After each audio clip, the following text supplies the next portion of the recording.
Good morning, good evening, good afternoon to all of you. uh, see actually ये जो video मैं upload करने जा रहा हूँ ना, इसमें स्टैंडर्ड्स ऑन ऑडिटिंग, ऑडिट में ये एक मेजर चंक है। ये एग्ज़ाम में इसका वेटेज देखो, 30 से 35 मार्क का वेटेज है, जिसमें से 20-22 मार्क तुम्हारा रिटन फॉर्मेट में रहेगा and 7 to 8 marks will be in the MCQ form. तो यहाँ पे बहुत सारे स्टैंडर्ड्स ICAI ने प्रिस्क्राइब किया है एंड आप लोगों को पता भी है बिकॉज CA इंटर में भी आप लोग ऑलरेडी ऑडिटिंग स्टैंडर्ड्स पढ़ के आए हो। सो बेसिकली ऑडिटिंग स्टैंडर्ड्स जो है, देखो पहले जो अपना सिलेबस का कवरेज था उसमें स्टैंडर्ड्स ऑन ऑडिटिंग भी था, SQC भी था, फिर SRE भी था, SAAE भी था। बट अभी ICAI ने अपना सिलेबस से SRE SAAE निकाल दिया है। अभी सिलेबस में स्टैंडर्ड्स ऑन ऑडिटिंग है एंड ओनली SQC 1 है।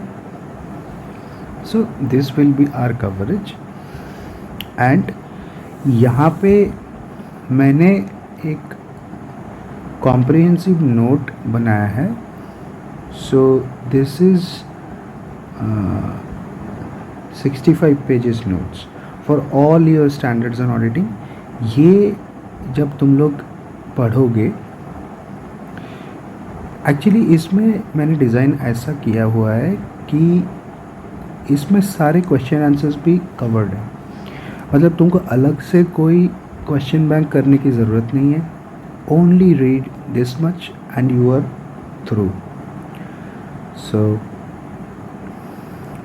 आई थिंक मैंने एक अच्छा खासा ब्रीफ दे दिया है। Let's start with our revision. Revision इसको रिवीजन भी बोल सकते हैं या फिर कॉम्प्रिहेंसिव वीडियो भी बोल सकते हैं। जिसने जो फर्स्ट टाइम पढ़ रहा है उसके लिए भी सफिशिएंट है। Okay, let's start. सबसे पहले स्टैंडर्ड SA 200। और एग्ज़ाम में देखो यहाँ पे मैं एक इम्पॉर्टेंट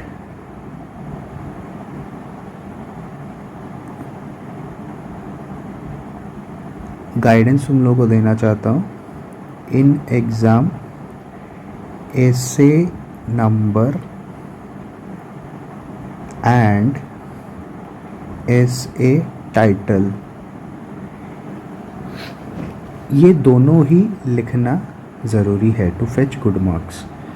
अगर कुछ एसेज में तुम लोगों को दिक्कत हो सकता है कि ऐसे का टाइटल याद नहीं हो रहा है, इन दैट केस सिर्फ ऐसे नंबर लिख के आओ। ऐसे नंबर इज़ मैंडेटरी। ऐसे का टाइटल पढ़ते पढ़ते याद हो जाएगा, अगर याद नहीं रहा तो सिर्फ ऐसे नंबर। ओके, तो first standard is SA 200, overall objectives of the independent auditors and conduct of audit in accordance with essays। तो इसका टाइटल में ही देखो दो पार्ट है, एक तो overall objective of the independent auditor and conduct of audit in accordance with SAs, right. तो ये स्टैंडर्ड को मैंने दो पार्ट में डिवाइड किया है। एक auditor's responsibility to express an opinion on financial statement, this is the objective of an independent auditor. Objective उसका ये है to form an opinion. See, the auditor is required to express an opinion that whether the financial statements are prepared in all material respects in accordance with an applicable financial reporting framework. For the purpose of expressing an opinion, he is required to obtain reasonable assurance about whether the financial statements as a whole are free from material misstatement,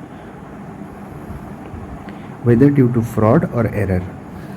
यहाँ पे ये sentence इस ऐसे का जान है answer में तुमको ये कोट करना ही होगा। क्या है?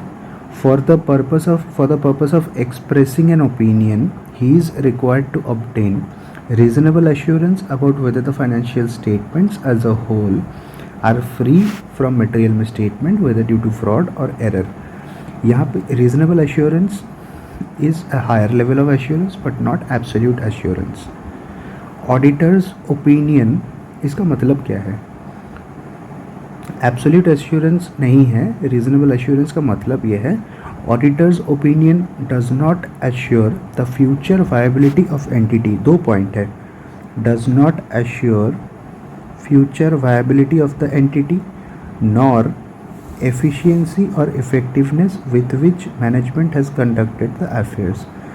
सो यहाँ पे ये एक पॉइंट हो गया फ्यूचर वायबिलिटी, और दूसरा है efficiency effectiveness with which management has conducted the affairs of the company.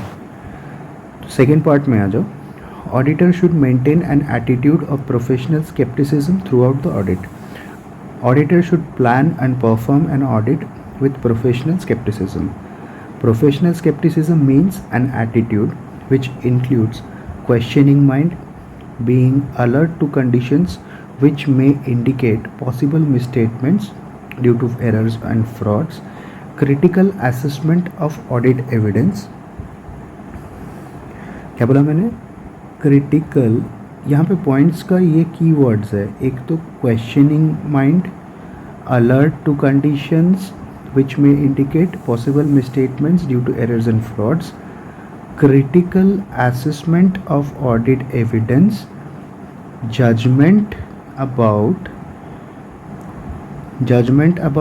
Nature timing, judgement about nature time, NT stands for nature, timing, extent of audit procedures, right? While performing audit procedures, the auditor shall comply with all the standards on auditing issued by the ICAI। तो अपना यहाँ पे coverage क्या है? All the standards comply, यहाँ पे बोल रहे हैं देखो comply with all the standards. इसका मतलब क्या होगा? Comply with all the standards on auditing. तो इसमें एसेज आ जाएंगे, SQC 1 आएगा, इसके बाद pronouncements issued by ICAI time to time, SRE SAE। ये उतना प्रोनाउंसमेंट SRE SAE रेलिवेंट नहीं है। Standards on auditing SAs and SQC is important, right? Okay, उसके बाद SA 210 agreeing the terms of audit engagement. अभी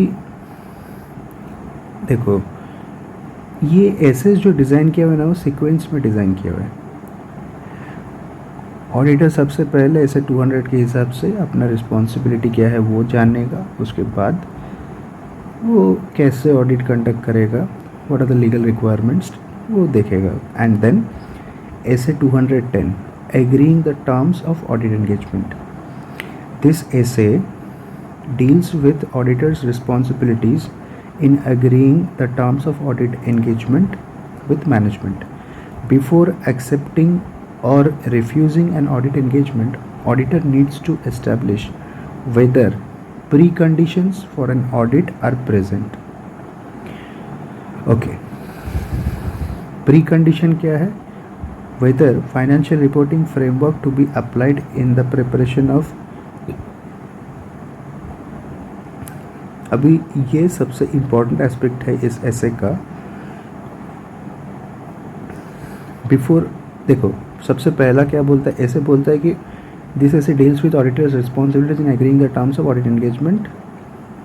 अभी बिफोर एक्सेप्टिंग और अभी एग्री करने से पहले, बिफोर एक्सेप्टिंग और refusing an audit engagement, auditor needs to establish whether preconditions for an audit are present. Precondition में whether financial reporting framework to be applied in the preparation of financial statement is acceptable. इसका answer yes होगा। Auditor shall agree to the terms of engagement with management. The agreed terms shall be recorded in an ये देखो दो question है। अभी assessment किस चीज़ का हो रहा है? प्री कंडीशन का। प्री कंडीशन में दो पार्ट, एक whether the financial statement to be, whether the financial reporting, दो पार्ट है, financial reporting framework to be applied in the ये एक्सेप्टेबल है क्या? अगर हाँ है तो एक्सेप्ट कर लेगा। ऑब्टेन, सेकेंड पार्ट है obtain representation of management, obtain representation of management that it acknowledges and understands its responsibility for following. Obtain representation, ये जो representation है ना, ये written representation as per SA 580 है। ऑडिटर मैनेजमेंट से written representation लेगा that it acknowledges and understands its responsibilities for following. Preparation of financial statement in accordance with applicable financial reporting framework is a responsibility of management. Necessary internal controls are exercised so that financial statements are free from material misstatement. To provide auditor, देखो 3 point है। Preparation of financial statement in accordance with applicable financial reporting framework. Necessary internal control are exercised so that financial statements are free from material misstatement. To provide auditor with access to records, documents, books, information. क्या बोल रहा है भला? ये बोल रहा है इसका 3 मैनेजमेंट रिप्रेजेंटेशन लेगा, 3 उसमें कंटेंट रहेगा। Preparation of financial statement according with financial reporting framework is responsibility management. Necessary internal control are exercised so that financial statements are free from material misstatements. To provide the auditor with access to records, documents, books, information, unrestricted access to persons within the entity to inquire for audit evidence. Provide auditor with access to records, documents, books, information. Provide the auditor with unrestricted access to persons within the entity to inquiry additional information as required by the auditor from management.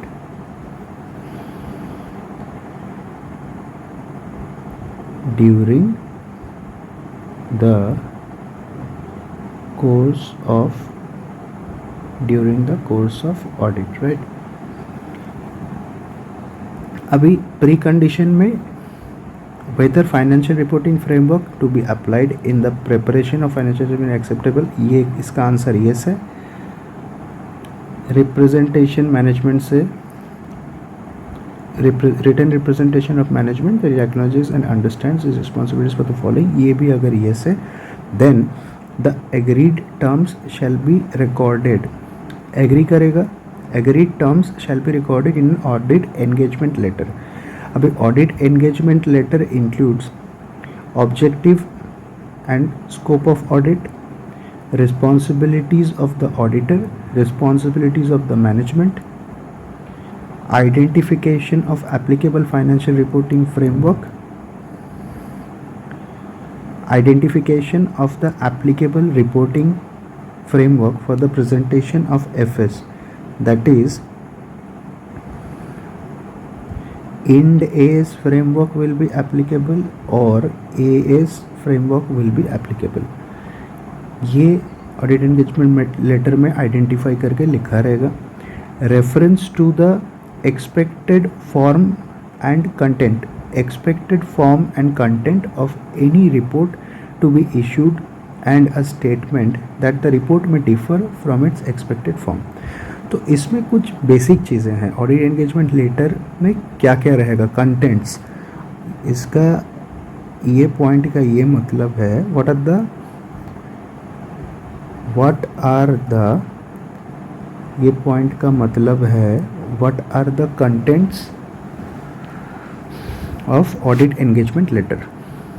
Audit engagement letter includes objective and scope of the audit, responsibilities of the auditor, responsibilities of the management, identification of applicable financial reporting framework for preparation of financial statement, that is whether Ind AS applied or AS is applicable, reference to the expected form and content of any report to be issued.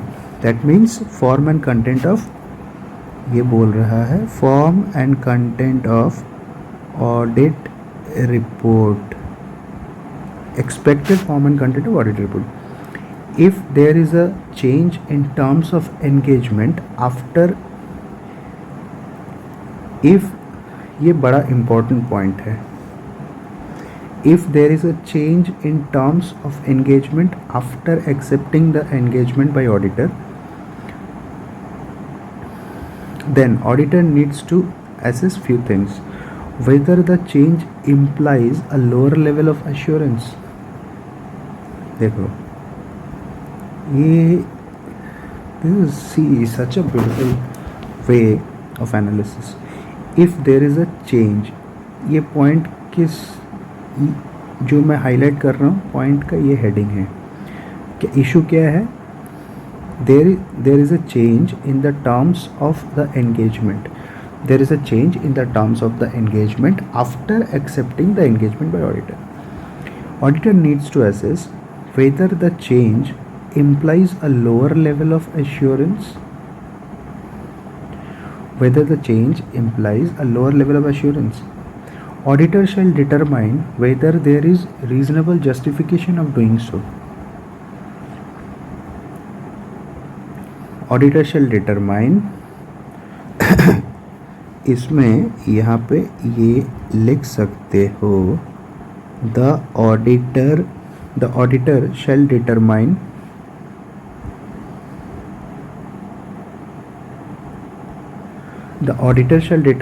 whether the change implies a lower level of assurance. Auditor shall determine whether there is reasonable justification of doing so. Reasonable justification is there, इसका answer दो तरीके से मिल सकता है. एक, देखो इसका analysis कैसे करना है. First step, there is a change in terms of engagement after accepting the engagement by auditor. The auditor needs to determine if the change implies a lower level of assurance. इसका answer अगर yes हुआ, then next step is auditor shall determine whether there is a reasonable justification of doing so. Reasonable justification is there. Auditor may agree. Auditor and management shall agree and record. देखो auditor agree कर रहे new terms. Auditor shall agree with the new terms. Auditor and management shall agree and record, ये क्या बोल रहे, record the new terms of engagement in an engagement letter. No reasonable justification is there, shall not agree to the change in terms of engagement, and management is not permitting the auditor to continue with the original engagement terms. इसमें क्या issue है, देखो no reasonable justification is there, मतलब management जो changes कर रहा है as per the auditor is quite sure that there is no reasonable justification of doing the changes. He shall not agree to the change in the terms of engagement, and management is not permitting the auditor to continue with the original engagement. ये case में he shall withdraw from the engagement if it is possible under applicable laws and regulations, and determine whether any contractual or other obligation, एक तो देखो यहाँ पे auditor shall withdraw from the engagement if it's obviously if it's possible under the applicable laws and regulations, and determine whether any contractual or other obligation is there to report the circumstances to TCWG or regulators. Situations in which new engagement letter is required in case of recurring audit, right. ये एक और point है, ये point में क्या discuss करेंगे हम लोग, सिचुएशंस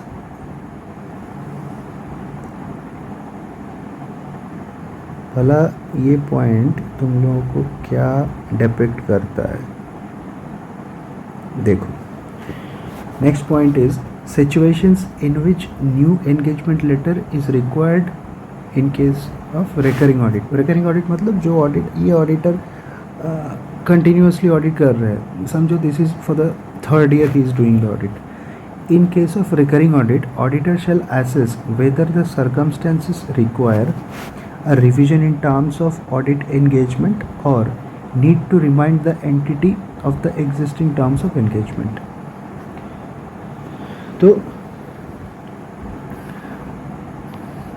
यहाँ पे when new engagement letter needs to be issued, few auditors shall check few indicators. Entity, when the entity misunderstands the objective and scope of the audit, these are the indicators when the new engagement letter needs to be issued. That is, revision in terms of audit engagement or need to remind. तो क्या क्या indicators है? Entity misunderstands the objective and scope of audit. Any revised or special terms of audit engagement. A recent change in senior management, a recent change in senior management. So these are the highlighters. एक तो misunderstanding the objective and scope of audit, any revised or special terms of audit engagement, a recent change in senior management, significant change in ownership structure, significant change in nature और size of the entity's business। ये point बोला क्या है,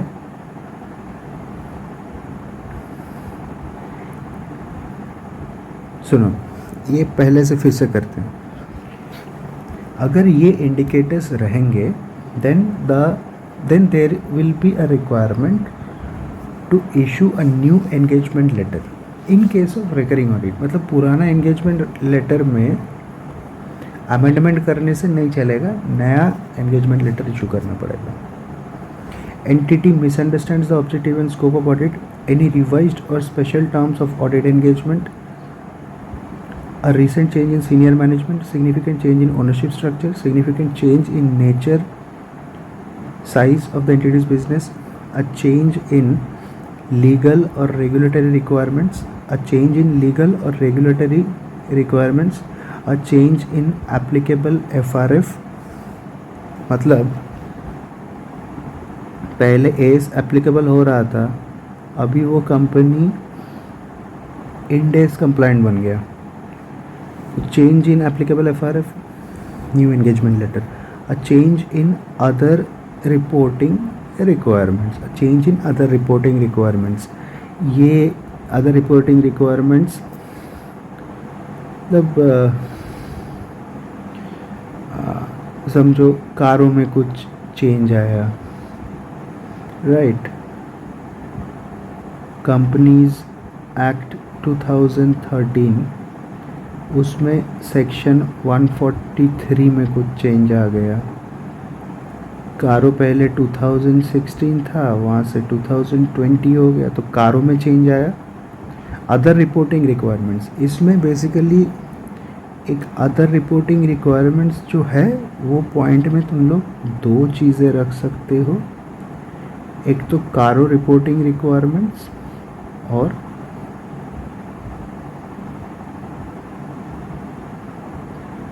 companies act 2013 उसमें section 143 का reporting requirements. सो हम लोगों का एप्लीकेबल है CARO 2016 and companies act 2013 section 143।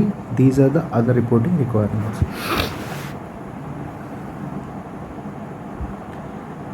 So I think we are done with these two particular standards। अगले लेक्चर में we will continue with standards. SA 220 quality control for an audit of financial statements. ये SA 200 series के standards, these are comparatively bigger standards. So once we complete with our 200 series, then we will find it a bit easy, right?